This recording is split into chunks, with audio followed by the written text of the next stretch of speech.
1. Mankind is rich in wisdom, yet poor in will. The advantage of philosophizing is the capacity to doubt, yet its burden is that one comes to doubt all things. If humankind were to discover that which cannot be doubted, a house no longer at war with itself, a home of the highest. The highest, you say, that which is in the moment, yet vanishes in truth. The highest vanishes in truth, you say? Then it must be a shabby home indeed. Tell me which is greater, the heart or the intellect? One closes, the other opens. Tell me then, are these two half-truths within one truth? That may itself be doubted, I would say. Truly, such is the nature of doubt. When mankind closes that which opens in Logos, the house of the highest shall be split from oneness into many. 1.1. The weight of glory belonging to the sacred.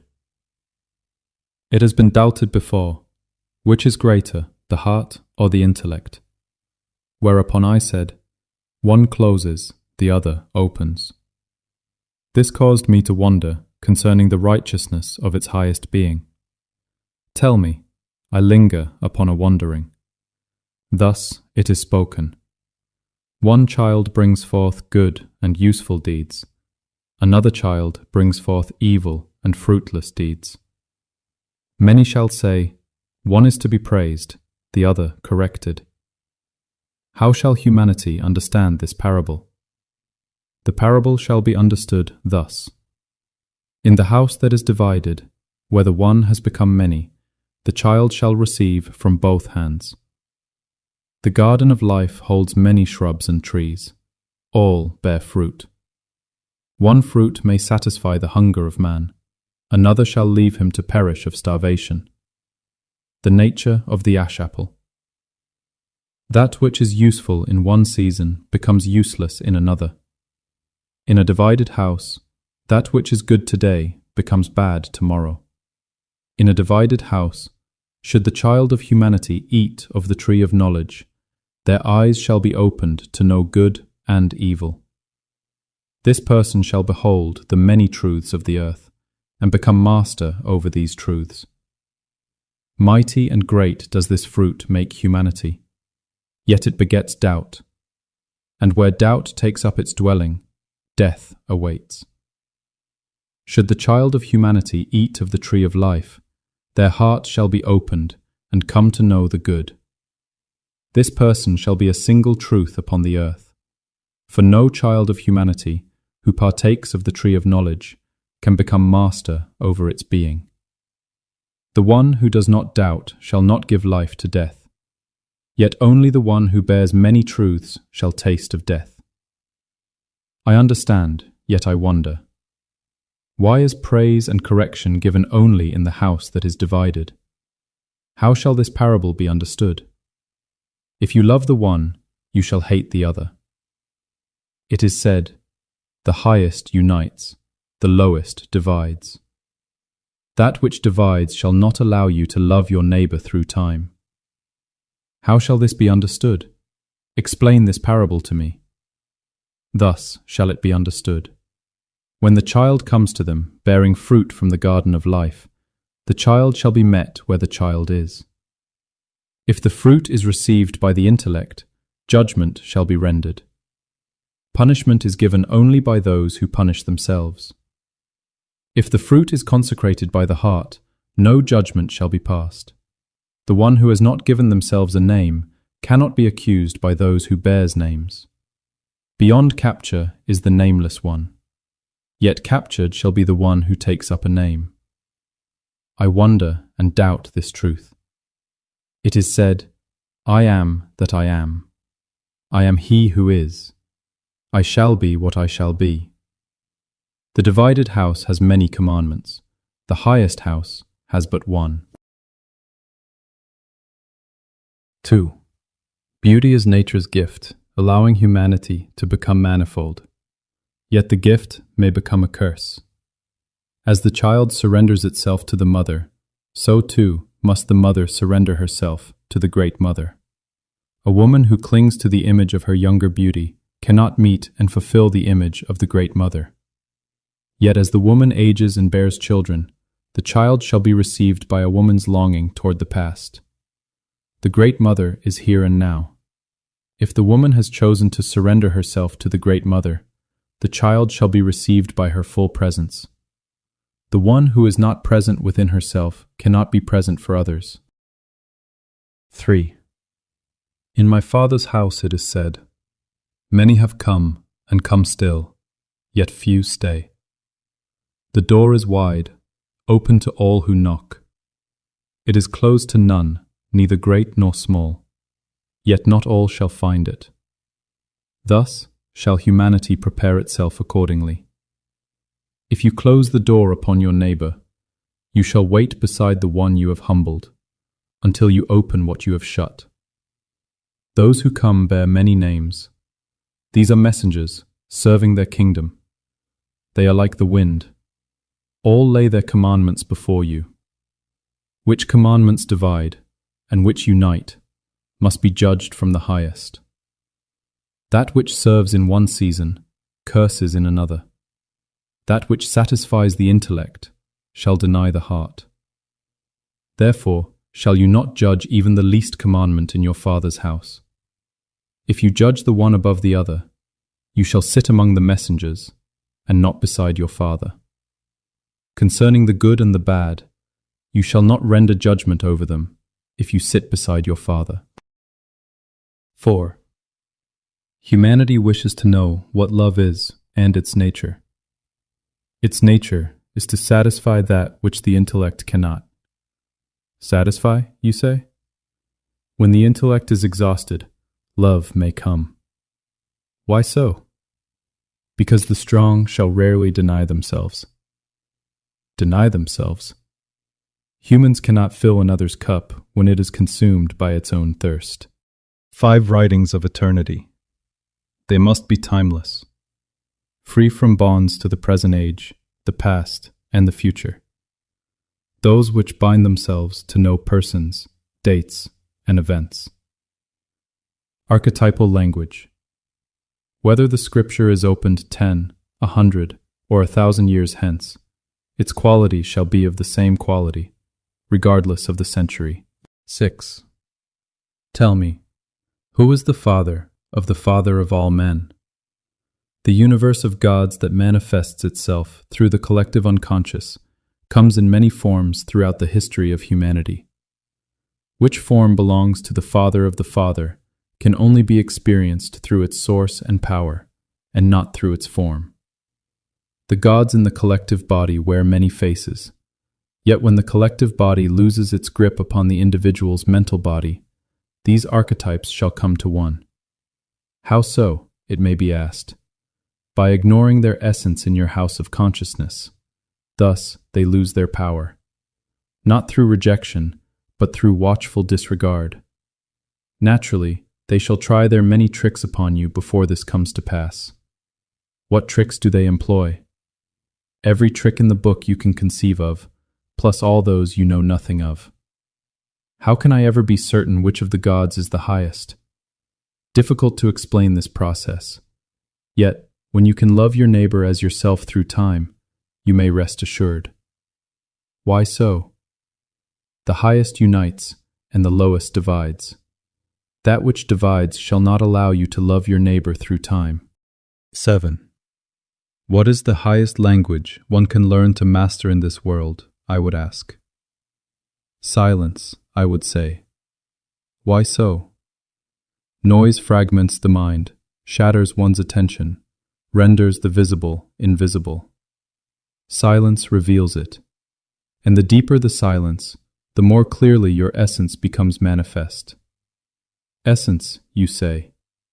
Silence undresses that which did not come from you. All garments from the religious to the ideological. All things that did not arise from you break apart, dissolve, and wither in silence. That is a good thing, then? To become oneself, to discover what belongs to one's own and what belongs to others. Try spending a week, a month, without books, without a mobile device, without hunting implements and technology, out in nature, and you shall discover something that the great majority of humanity never finds in all its days. What is the highest form of exercise and movement one can master and learn? Slowness, I would say. Why so? If you move faster than your capacity to remain attentive to your own breath, it is often your emotions and fantasies that carry you, not you who carry them. Breathe more consciously? Breathing may be understood thus. Just as a plant requires soil, nourishment, sunlight, and water to live and flourish, a good life depends upon steady, deep, calm, and attentive breath to attain peace and vitality within the body. What is the highest weapon a man can learn to master to conquer the world and protect himself against others? Vigilance, I would say. Why so? Attentiveness illuminates the path for new signs and omens, knowledge and information, new revelations and commandments. 8. It is said, "The highest is in the midst of you. Lord, where can this kingdom be seen?" This kingdom cannot be seen, and therefore it remains unseen. Lord, if humanity is blinded to its heaven, how then shall humanity bear witness to its truth? It is always witnessed, yet it never becomes a seen truth. Lord, is the highest and invisible witness of truth for humanity? That which remains and is seen by humanity is bound. That which is and remains unseen belongs to the highest. The one who understands knows. 9. The highest resists pride. I, me, and mine are the beginning of pride, yet the end of the highest. The pride of the self ceases where none see, none hear, none can witness the self's labor. I have invoked the name of the highest. The highest resists pride. I have given in the name of the highest. The highest resists pride. I have sacrificed in the name of the highest. The highest resists pride. In the hidden shall the highest be cultivated, and the fruit comes when the self dies before its death. Let none see, hear, or bear witness to your meetings with the highest. The one who has invoked in the name of the self. The one who has given in the name of the self. The one who has sacrificed the self for the sake of the self. The highest demands nothing and everything. To surrender the nature of the self, all its capacities and failings, good and evil, beloved and despised. Devotion cannot flower until the surrender begins to wane. 10. What is the connection between vitality, perception, and liberation? The awakened man among humanity is the one who can voluntarily liberate himself from all forms of perception, fantasies, thoughts, and belief systems. Not because they are good or evil, not because he strives to be evil or good. He understands that these are merely temporary perceptual models of reality, temporarily bound within the body through physiology and the subpersonalities of the intellect. 11. The Bible proclaims, "In the beginning was the Word. The Word was with the Father, and the Word was the Father." Remember also, the Father is the process of creation that makes Logos into reality. Logos may also become humanity's attempt to become the Father among their brothers and sisters.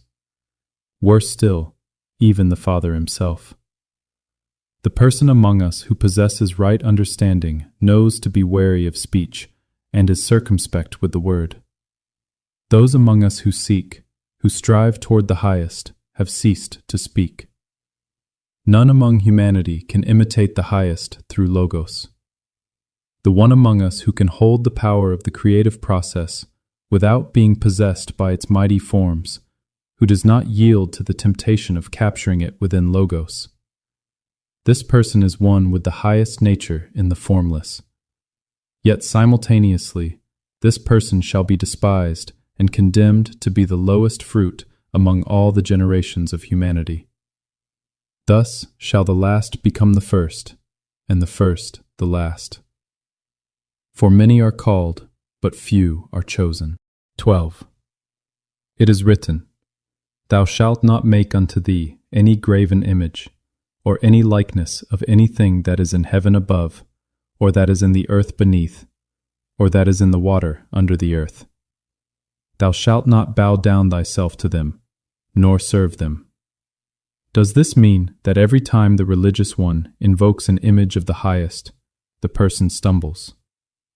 One may always weigh a greater truth against a lesser truth, so long as the lesser within you cannot reach up to the greater within you. 13 Naught understands what naught has lived. The young condemn the old are silent, for silence holds what words miss. The journey of the young hero is the unknown path where the dragon of chaos lies.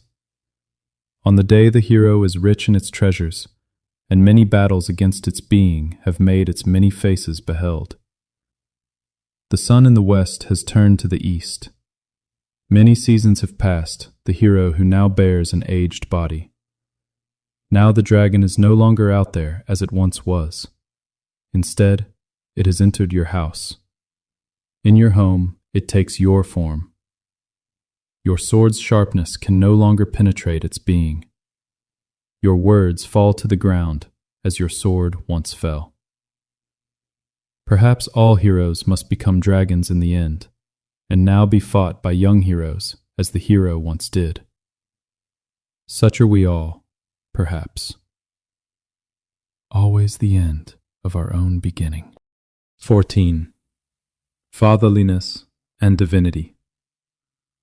What may be said of the highest from a psychological perspective? When one chooses to psychologize the highest, it becomes more practical to employ the concept of God images. Why so? It concerns how we understand the highest. The highest changes from both a collective and individual standpoint. So the God image is not something permanent then. My experience is, when humanity changes, the world follows. It is said that one should not make God images. That is certainly no coincidence. Why then do people make God images? Perhaps because humanity has a need for a kind of fatherliness that represents order from chaos, right from wrong, something perfect to believe in. Why do you choose to describe this as fatherliness? From my vantage point, it seems that this fatherliness is something transferred onto the biological father by the child. For the small child, the father represents safety and stability against the dangers and threats of the world. So the God image springs from the child's seeking of order from chaos through its father and mother? You may frame it thus, that the highest is a projection of your inner child's image of the father. Why does the father, or the father figure, cease to bear the image of the highest? My understanding is that as the child begins to grow in life, its individual complexity increases. The child shall then perceive the imperfection of its parents, that they are not worthy vessels of that which represents perfection, order from chaos, because they have not yet mastered their own chaos. Thus the person, or the child, shall seek in life a vessel that can contain this archetype, the image of perfection. So when humanity finds no earthly form capable of containing this image, it is projected onto the heavenly? So it appears. Therefore, it is so difficult to say who and what the highest is. 15. Voluntariness. Freedom is the choosing of the richness of emptiness, the music of silence. When the choice is no longer in your hands, silence grows long, emptiness grows heavy. 16. Contempt equals decadence? No enemy in society is more troublesome than the citizen's own self-consciousness. Therefore, the hostility must reside out there. Any other alternative is untenable, reprehensible to acknowledge. Humanity desires, exalts the light of beauty, yet holds in contempt its presence when it surpasses one's own existence in the room. This bears witness to the nature of biology and rejects the house of culture. This is the divide between the right and the left. 17. It takes a village to master the world's dragons of chaos. The task of father and mother before the child is to teach the child how to master the dragon of chaos. The father, through his masculine being, the mother, through her feminine being. Where parents have mastered this task in their own lives, so too shall the child often do likewise. Where parents have not mastered the overcoming of the dragon of chaos, the child's chances shall be diminished. Who becomes its master or its servant is as much a question of the scope of chaos as of its reach. The strength of a man and woman lies in their weakness. That which limits closes something, yet opens something else. The wise understands this truth, their own limited truth. Therefore, the wise allows other men and women to raise the child, where the parents are themselves children. 18. Destruction is chosen where peace cannot be mastered, learned, and borne by humanity. Humanity invokes and summons the soil of peace in words, yet sows the affection of destruction. Those among humanity who are peaceable are called tedious and passive. Those among humanity who abstain from condemnation are judged first. Those among humanity who abstain from conflict are first attacked. Those among us who do not condemn, do not create conflicts, live impartial lives, are praised in speeches and words, yet despised and punished most among those who condemn, create conflicts, and are partisan. 19. The Great Father creates order from chaos, yet without ulterior motive, and seeks no recompense for his work. The Lesser Father creates order from chaos, yet with ulterior motive, and expects recompense for his work. The Great Mother accepts and judges not, yet without ulterior motive, and seeks no recompense for her work. The Lesser Mother accepts and judges, yet with ulterior motive, and expects recompense for her work. What say you? The one is unconditional, while the other is conditional. Both are conditioned. The difference lies only in their source. Their source, you say? The source bears many names, yet those who are rich in its power shall never seek recompense for their deeds. Only those who have lost and forgotten it shall. 20. The difference between the religious, the intellectual, and the cultural lineages of men.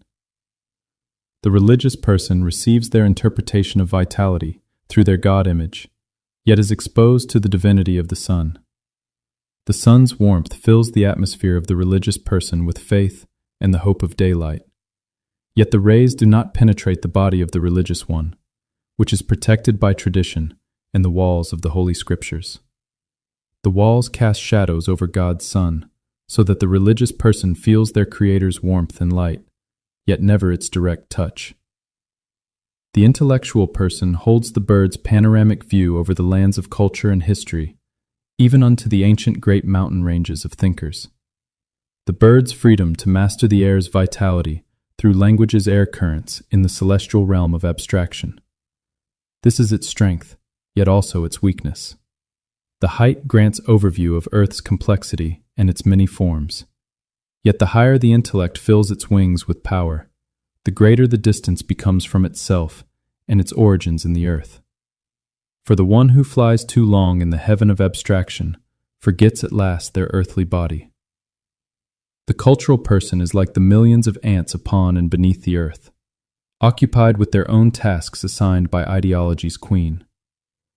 Just as fish do not wonder what water is, neither does the cultural person doubt their place beneath society's shadow, which offers protection from the unknown and the chaotic. Where, then, does the awakened person enter? The person who slays the dragon of chaos must be vigilant. If they are not versed in the world of religion and philosophy, Each of these lineages shall appear alluring and fascinating with their magical words and language garments. Transcendental, sanctification, salvation. If the person drinks from this river, they shall fall beneath the night of forgetting and behold the daylight of vitality only in the rituals of these lineages. But should the person awaken from their master's dream, the living water of life would liberate the person from the intellectual threads of the spider's web and the seams of language garments.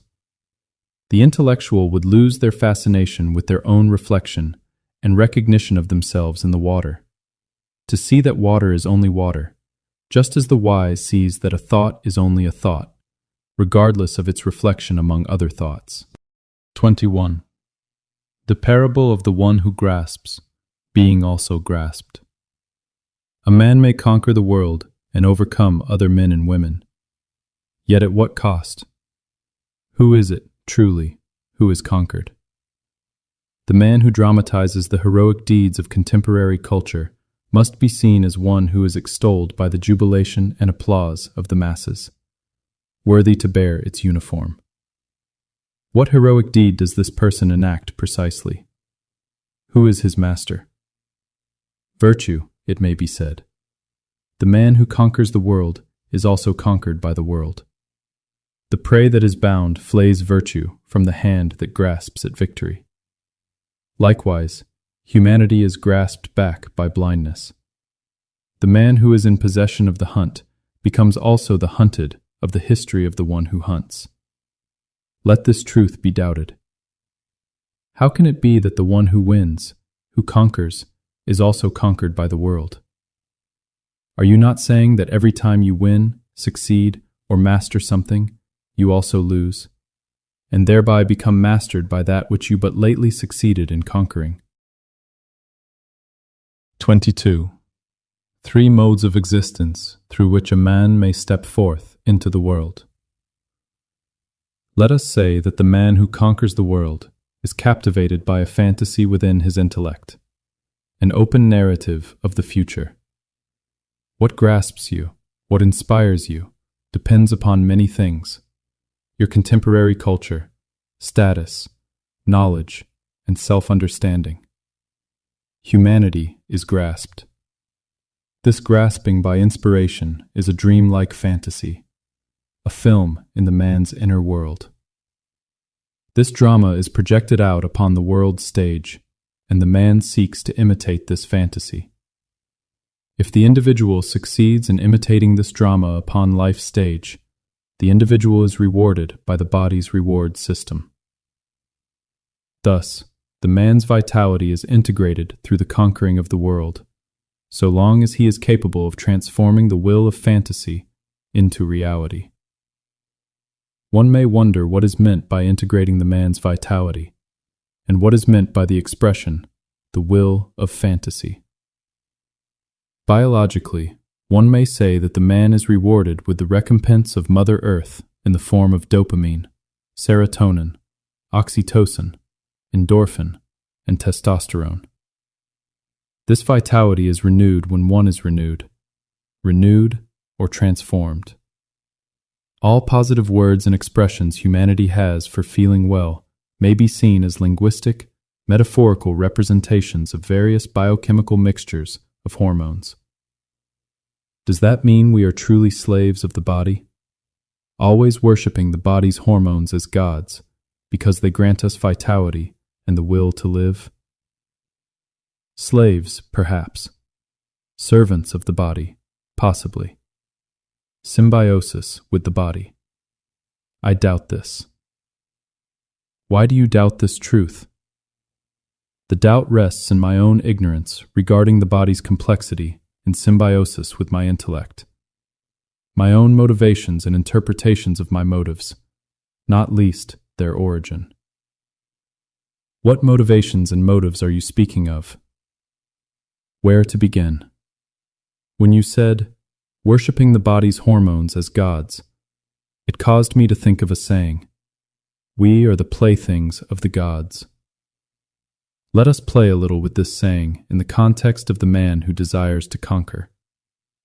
Let us replace the word gods with instincts. Then the saying becomes, "We are the playthings of instincts." What human instincts are meant? The instincts of humanity are anger, care, play, desire, pleasure, grief, fear, and panic. Are these installed genetic programs from evolution to safeguard the organism's survival?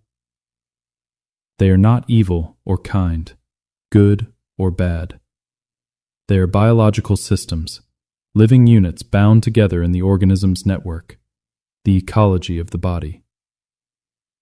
In the great Norwegian encyclopedia, it is written, "Instinct is a relatively complex, unlearned behavioral pattern peculiar to the species." Can it then be said that instinct is an innate drive with its own complex structure and function that is activated by the organism's needs and stimuli? It may be said, for since instincts are biologically innate, are they then morally neutral? They have nothing to do with morality and ethics until you place the organism within a belief system that elevates certain behavioral values above others. The instincts in themselves are neither right nor wrong, evil nor good in their natural state. The newborn infant who cries for the breast and nourishment performs no moral act. It is an instinctive response to needs and stimuli. If an adult person cries for the breast and nourishment, we judge it through a moral lens as something inappropriate and wrong. What has this to do with mastering the world? Before I can explain it, I must explain the axioms of this understanding of humanity. The instincts and drives cannot be expressed in their natural and direct form in the adult, unlike the infant or child, due to the social consequences of rejection. Therefore, the drives must be adapted to the surroundings, adopting strategies for survival in the biosocial environment due to fear of rejection from the group. This process, whereby the body grows larger and each individual instinct is personalized, acquiring its own complex character, depends upon the interplay with people and culture. The internalization of instincts in relation to the biosocial world? It is also important to specify that the drives among themselves are in competition with one another. This process generates the first signs of the mental body. When the instinctive body is filtered through socialization to achieve the release of the drives, the instincts are expressed indirectly through linguistic communication. Meanwhile, the integrity of the instinctive body is split and fragmented in this process. When the fracturing of the instinct's natural integrity within the body is internalized, it gives rise to the creation of a cognitive modeling of them. This is the mental birth of the ego. I shall call this phenomenon either the mental body or the secondary body.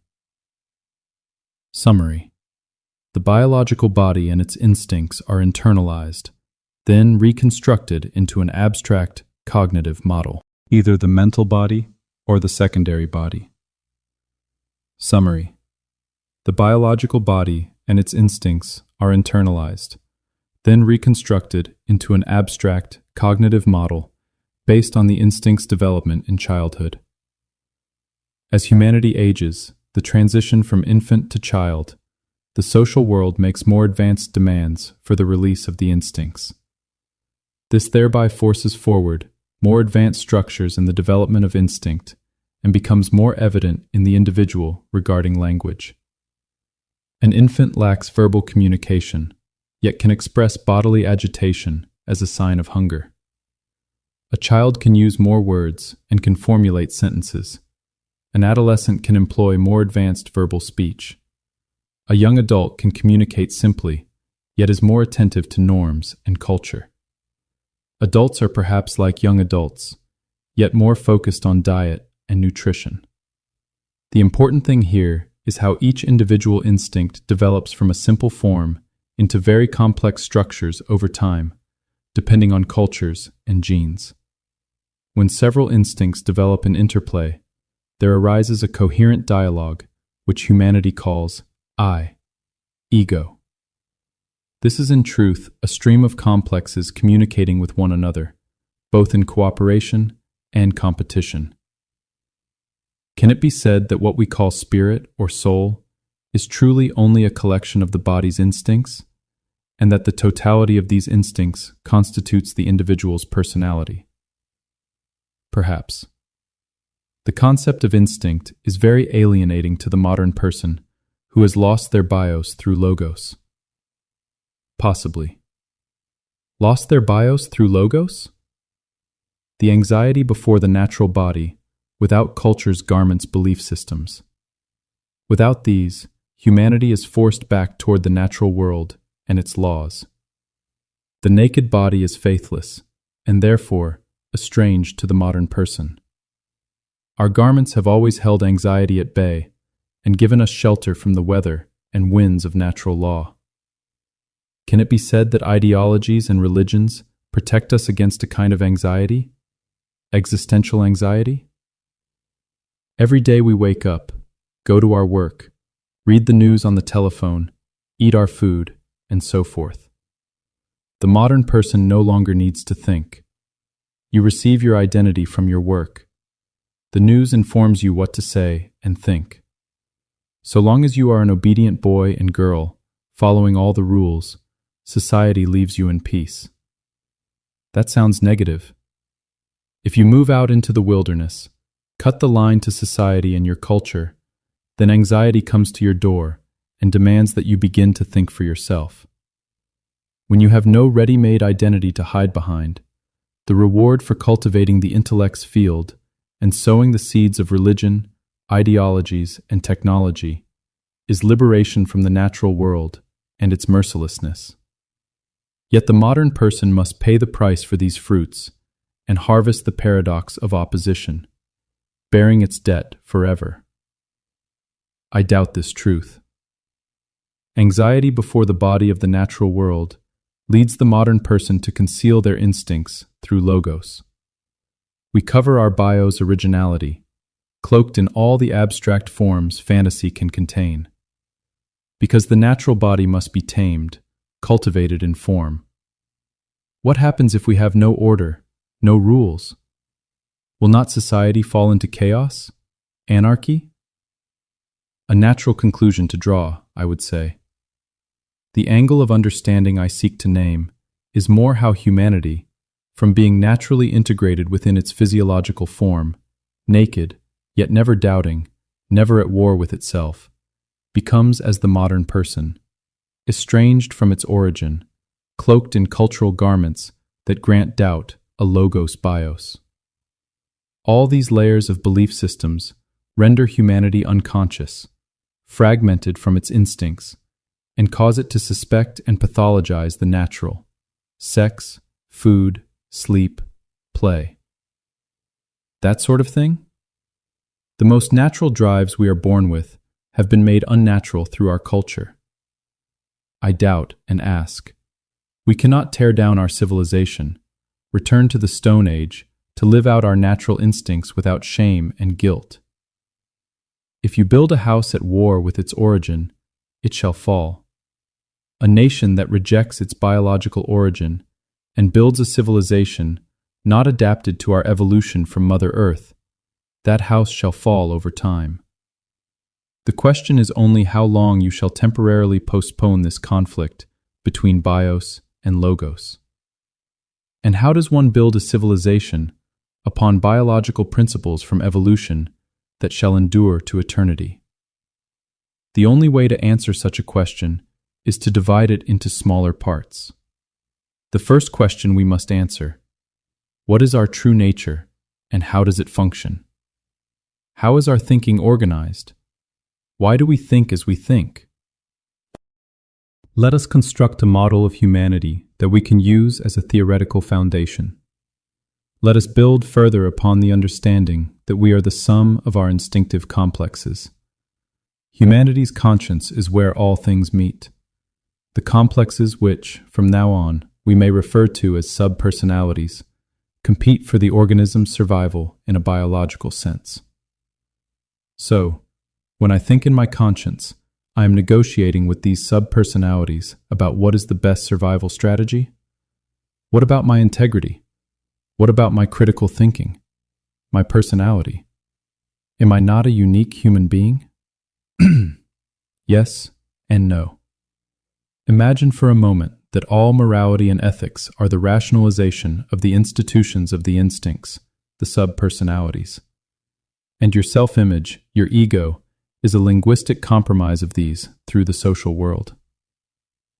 Are you saying that morality is the rationalization of the instincts? The instincts cannot be expressed directly due to fear of rejection.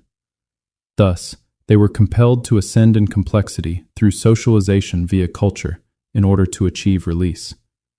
When the instincts, that is, the sub-personalities, compete for the organism's attention, they give rise to an experience of me.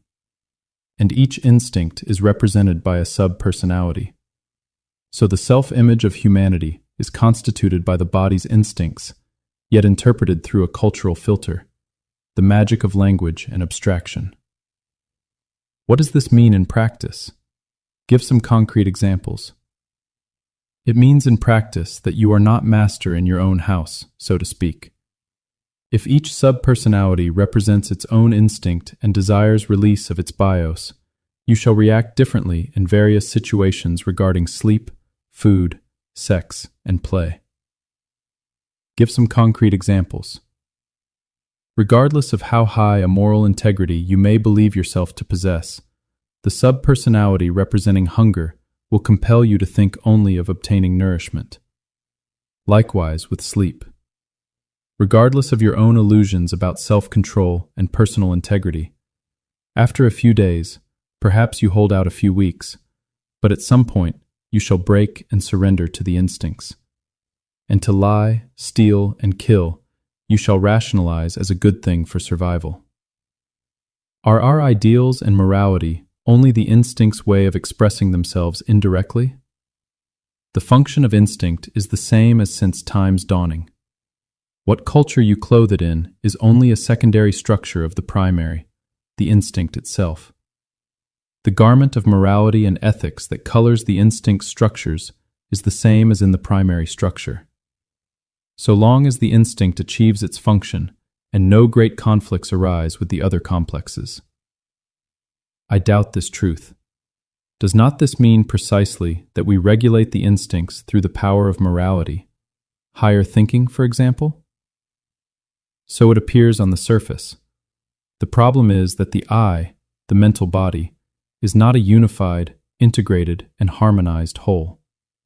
It is more a collection of fragmented complexes living in symbiosis with one another, and sometimes in competition and conflict. Why are these sub-personalities fragmented and not integrated? I believe it to be very complex because each complex is individual and has its own unique signature of identity, morality, socialization, language, and culture. The interplay of complexes in conflict with one another. The complex's exposure to suppression, denial, and repression. Continual artificial stimulation of the complexes from social media, news, and culture. Advanced social games, for example, communication around attraction and pairing, place higher demands upon certain complexes than others. Does this not mean that the moral and ethical belief systems, the garments through which we communicate, are equally real and valid as the instincts themselves? I would say that fantasy can be as real as matter in the sense of altering one's physiology, because the natural and the artificial body are two sides of the same coin. Yet we must not forget that belief systems are secondary structures of the primary function, so that what we call thinking is the fascinating rationalization of the instincts. Can it then be said, there are two bodies that must become one? It may be said. When this process fails, there occurs a suppression of this integration that leads to what may be called the denial of wholeness, of oneself and of the self's bios. My understanding of this disturbance is the following. The man loses the will to vitality, to life force, and thereby loses his immune defense due to stress and imbalance among the instincts. As a society without functioning institutions breaks down over time, you saw off the branch you sit upon. Yet the more branches you saw off, the less vitality you possess. Can it be said that a troubled conscience is the communication of subpersonalities that are in conflict with themselves and each other, informing one another of what the next chess move shall be to regain vitality? When humanity speaks and argues with itself, who is it then who speaks with whom? 23. It is said, if a man does not own himself, he is likewise not master in his own house. Yet if a man has not become his own man, he is condemned to follow other men. The modern man is drowned in the sea of culture and the baptism of morality, where the new, the better, the paradise of heaven of abstract ideals that shall cleanse humanity of its imperfection, washes away the body's natural drives, our daily bread of guilt and shame, the glue that holds society together. It may be said to be positive then. It helps our civilization to survive into a new generation.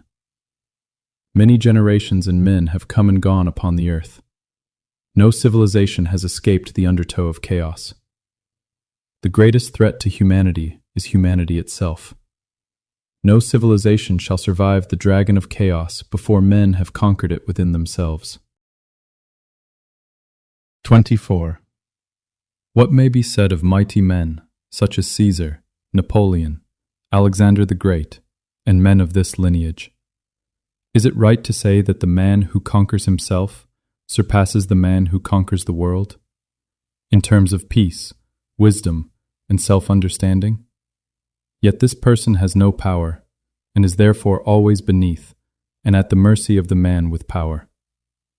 It may be thought thus: this man can prevail over the others through power. In terms of economic resources, politics, violence, and social capital.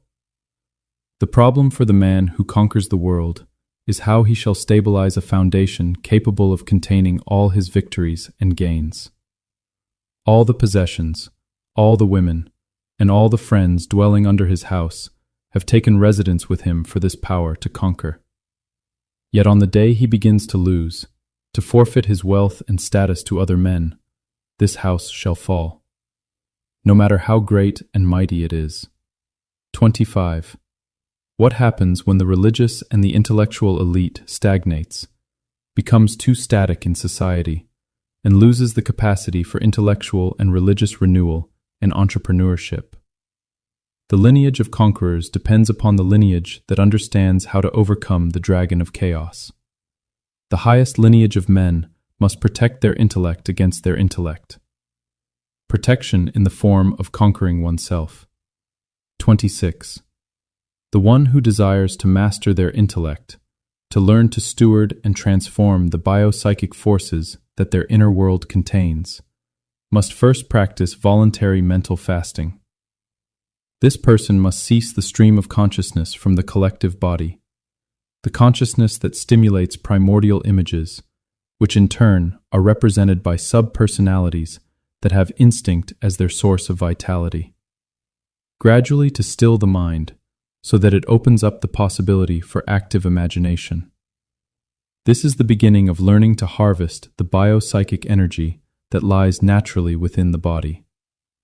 But if the man is always in motion, always under the influence of the social world, the man shall be blind, in unconscious slumber, where psychological forces deal him the cards of life. When the collective body loses its grip upon the individual mental body, the man is ready for the next step, to study himself on the basis of himself without social noise.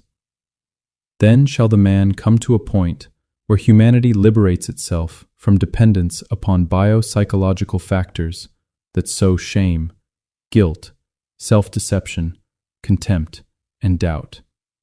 So that when humanity has seen through the mental body and no longer falls for its tricks, humanity is ready to return to the natural body again by its own will.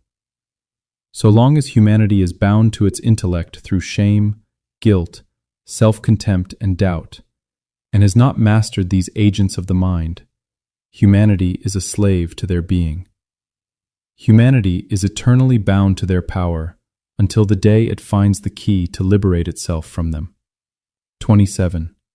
If humanity nourishes the collective body and the mental body's demands, and does its will, then it masters its will, but not its being.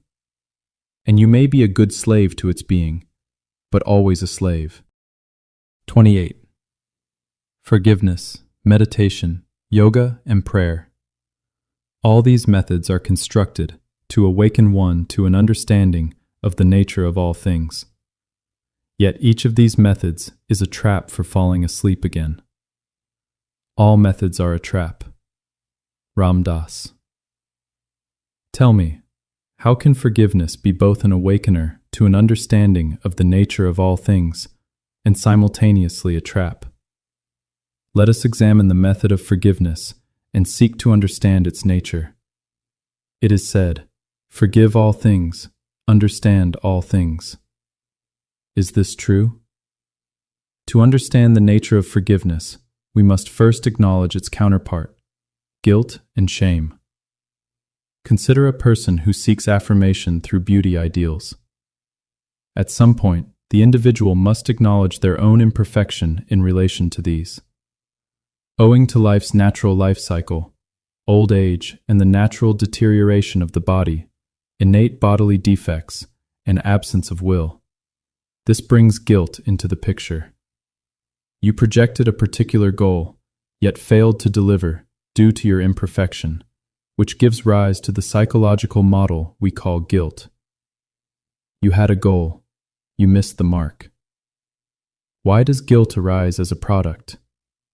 Guilt is a function of the intellect, where the practical function is to help the individual in realizing the projected goal. I was meant to go from A to B, but only made it halfway. Then the guilt function shall operate as an evaluation service that informs the individual that it missed the mark. Now we come to the psychological state called shame. Shame always follows guilt and functions somewhat like a chain reaction. After the acknowledgement of having missed the mark, it is necessary to discover what went wrong. If we think of the evaluation service that informs the individual that it missed the mark, then shame is an extension of this evaluation service, another department. Guilt informs the individual that it failed. Shame informs the individual of why it failed. 29. Two different types of chain reactions of guilt and shame: collective and individual guilt and shame. Collective guilt manifests as a product from without, whereas individual guilt is an inward product of the individual's own fantasies. Examples of collective shame include the expectations young people experience from school, parents, friends, and society as a whole. Individual guilt is provoked by one's own fantasies, which have an independent origin in the individual's own psyche. Do you do things because you will them, or do you do them because others expect you to do them? Now that we have established a psychological structure concerning shame and guilt, we may enter into the nature of forgiveness. Without guilt and shame, there is no need for forgiveness? The nature of forgiveness may roughly be divided into two forms upon which we shall concentrate: the intellectual model of forgiveness and the authentic model of forgiveness. The authentic model for forgiveness and the criteria necessary for it to be valid. The assumed accusation. The aversion toward the other person must be replaced by compassion. That is to say, you must gain insight into why and how that person did what they did. For example, just as a mother or father can observe their child's imperfection and immoral actions, the psychologically adult individual has an immediate sympathy and empathy with the child, so that aversion is replaced. The second criterion for the authentic forgiveness to be operative. After aversion has been replaced by compassion, mark the word compassion. It must not be confused with pity. When the accusation is replaced by compassion, the same accusation shall not manifest itself anew. Are you saying that it is truly compassion that allows you to understand all things? If it is authentic. First you forgive something, someone. Then you forgive yourself. For you had a mistaken understanding of the situation to begin with. When you understand that all perceptions of others are imperfect, and the understanding of your own imperfection becomes your understanding of humanity's perfection. What do you mean, it may be asked?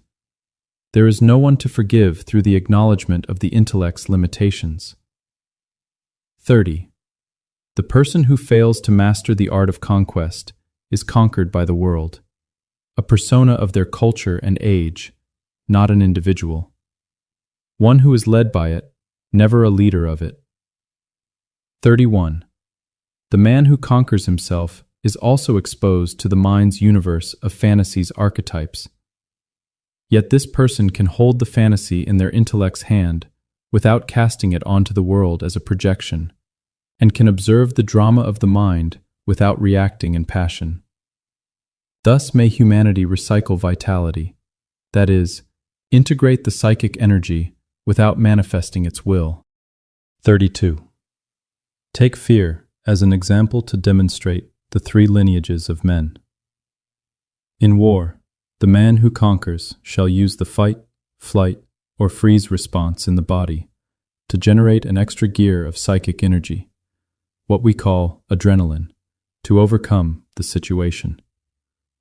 The man who conquers himself shall see through the biopsychic narrative that manifests the sensation of fear, so that when the fantasy is about to become a blueprint, he can identify the architect of the fear response and disarm it through introspection, then recycle the biopsychic energy back again. The man who is conquered draws the cards of flight, fight, and freeze mechanism. 33. Where is this man? The lineage of humanity that has conquered itself, in society. They are in the forest, on the mountain, or by the sea. In the forest, you say? Nature. Through spending time in nature, the reification of abstract reality shall lose its grip upon the intellect and wash away the reification, the cultural sack of concepts humanity carries upon life's mental body. The stones in our shoes of guilt, shame, and doubt shall be emptied. The Buddhists employ meditation and dharma to unveil anatta, dukkha, and anicca that cover the sun with the cloud's obfuscation of reality. What then of the people of nature? The human being of nature. Their temple is Mother Earth, the forest's silence, the wisdom of animals. The ocean's might bestows the waters of humility.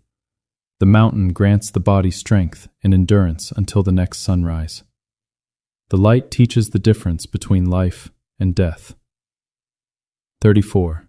Who precisely are these persons exalted as conquerors of themselves? Have you heard of Ramana Maharshi? No. Have you heard of Neem Karoli Baba? No. Have you heard of Ramakrishna? No. The problem with this lineage of men is that they require a unique cultural structure to develop, and the soil of India is fitting. 35. How then does one conquer oneself? Our capacity to observe the nature of thoughts without losing our attention is gravely underdeveloped. Yet humanity is always possessed and never in possession of its intellect. How does one resolve this conflict that the modern man bears? One cannot resolve what one does not understand. Each instinct is represented through a sub-personality. Yet it is important to communicate that all sub-personalities are connected to the collective unconscious, in this context, meaning culture. Complex cultures are built up from archetypes, each of which form the core of individual sub-personalities. There exists an image of an ideal man, with roots in mythology. So the sub-personality is woven within a mythological framework, with an archetype as its motif. And when it is projected and dramatized in the individual, the complexity of the sub-personality develops, enriching and integrating the rest of the individual's wholeness. This is very characteristic of the hero archetype. 36. The person who conquers themselves understands the psyche's ecology and how sub-personalities take form through archetypes. This person no longer identifies with the hero because they understand that the hero is only a dream, directed as a release for the body's energies. Instead of nourishing the sub-personality with mythology and falling beneath the universe of fantasy, becoming a servant of the intellect, of the sub-personality, they cease to nourish it, yet avoid it becoming their master because it loses its power over them. 37. Jesus expressed it beautifully. Father, forgive them, for they know not what they do. Humanity is possessed by mythological archetypes by which they are spellbound, blinding their reality so that they no longer understand themselves nor their actions. They are caught in a fantasy within a fantasy, a story within a story. Had Jesus not possessed this wisdom, he would have been among those who crucified him. 38. To sanctify Christ is not about fulfilling the law of Scripture. Rather, it is about imitating the physiology of Jesus. The body of Christ is not an abstract, intellectual exercise to be mastered in words, but in vitality. Through Jesus' commandments, the conditions of vitality are given to us. When we turn inward toward the physiology of Jesus, of Buddha, of Lord Krishna, therefore, it is important to master both the body and the intellect. Thus may we be reunited with the highest. The person who has developed the capacity to consciously reorganize and steward the instinctive energy that is natural in all humanity, that is, physiological vitality without artificial external stimuli, has attained a natural vitality. To spend an entire life mastering oneself, is that not rather excessive? I know not.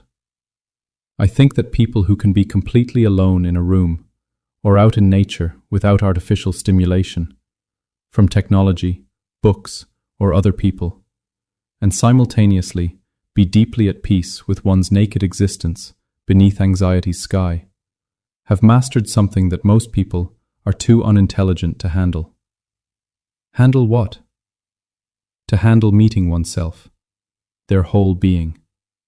Perhaps one may say, the person who conquers wins all the battles of life, but the person who conquers themselves wins the war. 39. There is talk of the exalted, divinity. Some call it higher consciousness, others the self. What is true of this truth? That which we refer to when we are capable of identifying ourselves with that which can observe the various sub-personalities, the spirits, the souls within us, without reacting in passion. Some shall say, I dwell in the self, and not the ego. Others shall say, I observe the ego from a higher consciousness. Do you mean that which constitutes all the sub-personalities, the spirits, the souls from the self? Or does being observe the other sub-personalities, spirits and souls, from a dominant sub-personality, with roots in an archetypal conception, depending upon which culture your personality was exposed to, so that being lives through this archetype via the sub-personality, so that it becomes overdeveloped and gains depth in relation to the other sub-personalities and their archetype. 40. Just as a solar eclipse arises when the sun, moon, and earth stand in constellation, so may we create an inner constellation through the breath. Our body is a solar system where each instinct, each energy center functions as a planet. By mastering the mental body and using the breath as a binding point, we may coordinate these inner planets. When they stand in alignment, the eclipse arises. This constellation within the body realizes the possibility of stabilizing the energy body. Yet it presupposes that humanity is capable of stabilizing the mental body and the physical body.